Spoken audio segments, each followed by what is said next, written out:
of duct tape was wrapped around the face. That, to me, is evidence of a homicide.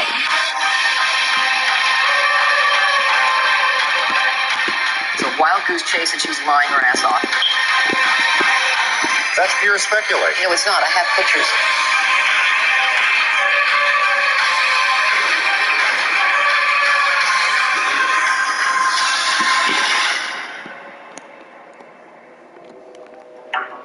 The Billionaire Boys Club. They weren't billionaires, and most not even millionaires. All were in their 20s, so they weren't really boys either. But they aspired to the winner-take-all lifestyle that raged in 1980s in Los Angeles and created an exclusive boys club of reckless privilege, led by a charismatic young con man with something to prove, Joe Hunt. So tell us, who is Joe Hunt? Joe Hunt was a very ambitious guy. He was raised in a family without a lot of money, and he went to one of the most affluent private schools in Los Angeles. Sue Horton spent 3.5 years following the BBC investigation and authored a book on it. What was that school? It was then the Harvard School. It's now Harvard Westlake. How did you get in? Joe Hunt was a very bright kid and a very good student, and he got into the Harvard School on scholarship. And when he was there, he was going to school with a lot of people who had a lot more money than he did. And I think at that point, Joe Hunt decided that he wanted to have the kind of money that his classmates had. What did he do after school? After Joe Hunt left Harvard Westlake, he spent a little time at USC. And then he went off to Chicago to try to make it as a commodities trader. It didn't go that well for him, and he ended up getting suspended from trading. Actually, his real name was Joe Gamsky, but he became Joe Hunt. How did he become Joe Hunt? He became Joe Hunt by changing his name, and he wanted people to think he might be associated with the Hunt brothers, who at that time were the most notorious billionaires in the country. Randall Sullivan is a journalist who interviewed 8 members of the BBC, including Joe Hunt. He couldn't help going for the big score. He would leverage his assets, and so the market could tip against him even slightly, and he'd lose everything, which he did. And he had promised all of these investors what con men always do. He had guaranteed them certain returns, and new investors would put in money. He would put it out. He wasn't doing it just to steal. He was doing it in the belief that he was going to make millions and millions. He believed in his own brilliance that much, but he just couldn't help going further and further out on a limb, spinning stories that were further and further from the truth. His con was telling clients their money was safe and would soon yield significant profits. He was investigated and disciplined when one of his investors filed a formal complaint that their supposed profits never materialized. He was suspended permanently, and it appeared he was over. At one point, he was up $14 million, and he came back to LA with $4 bills in his pocket. Wow. So a bit of a checkered past already, and then he meets up with Dean Carney, his former classmate at Harvard. And so how did the Billionaire Boys Club start?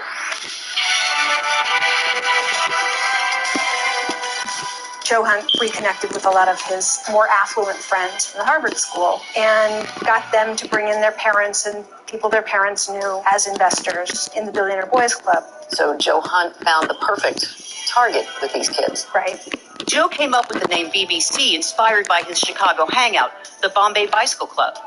The newly formed club blurred the lines of business and pleasure, and they started referring to themselves as a Billionaire Boys Club in jest, as they burned through other people's money in pursuit of a lavish Beverly Hills lifestyle. It was a group of young men who formed a financial consortium that was really a cult. Everybody huddled around Joe. Joe seemed to be like older, taller, more mature than the rest of them. Neil Anton ran in the same social circles as Joe and the boys, and they eventually met at a party. They liked me because they knew that I knew a lot of people who had money, and my family was influential in Beverly Hills and Hollywood. So they wanted to recruit you. They did. They did want to recruit me. Joe Hunt was telling me that they were looking to expand their business operations. Joe's sales pitch hid the fact that the BBC had spent $900,000 of investor money without showing any returns, and hoped his charm could convince others to cover the loss. He had that glow and that appeal when people talked to him, because he was a big guy and he sounded really smart. Very charismatic. Very charismatic. Yeah. So what happened? The BBC was struggling. It looked like a going business concern, but there was no money being made, and there was a lot of money being spent. And finally, Joe Hunt met somebody that he thought could really help him. and it was a guy named Ron Levin. Ron Levin was a man about town in Beverly Hills who lived large in ways Joe and the BBC could only dream of. He seemed to have unlimited wealth with access to even more. Beverly Hills has had many colorful and compelling con men in its long history, but I don't think there's ever been one to touch Ron Levin. He was a truly amazing character and utterly without scruple, but with a great sense of humor. And Joe was completely impressed and seduced by him from the beginning. Joe is introduced to Ron, whom he hopes will be a lifeline. They start developing some deals, and then suddenly, Ron Levin simply disappears.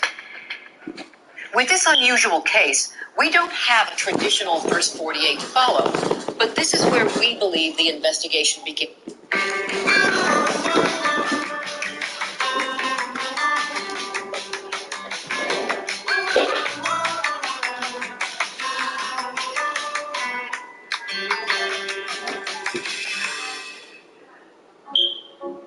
Take me to the ocean, take me to the sea, wash away my worries, let my soul be free.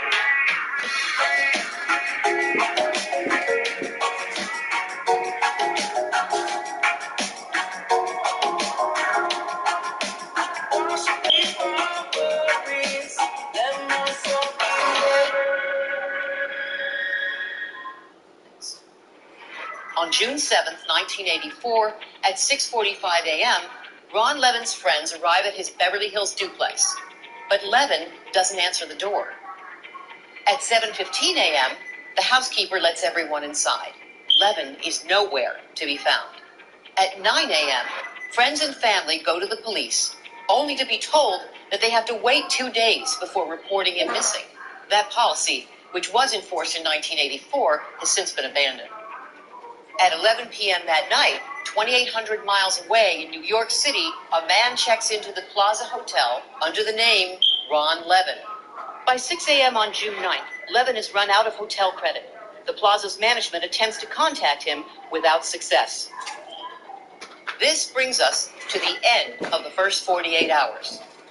The first step in uncovering the truth is walking through the 48-hour timeline following the discovery of Ron Levin's disappearance. And that's where my investigation begins.